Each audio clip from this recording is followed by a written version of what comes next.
El Ministeri de Foment i Adif estan remodelant l'estació de tren de la ciutat. Les obres que s'estan duent a terme tenen com a objectiu remodelar les andanes per adaptar-les als nous trens que està implantant Renfe.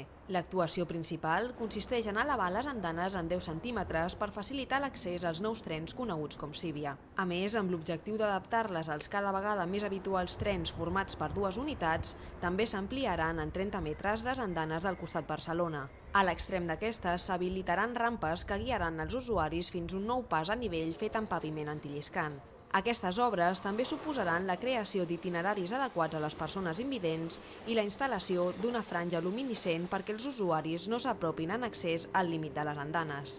Amb una inversió de 577.000 euros es preveu que les obres tinguin una durada de 3 mesos. En una segona fase està prevista la instal·lació d'un ascensor que comuniqui el vestíbul d'entrada amb l'andana direcció Sant Vicenç de Calders i el pas inferior.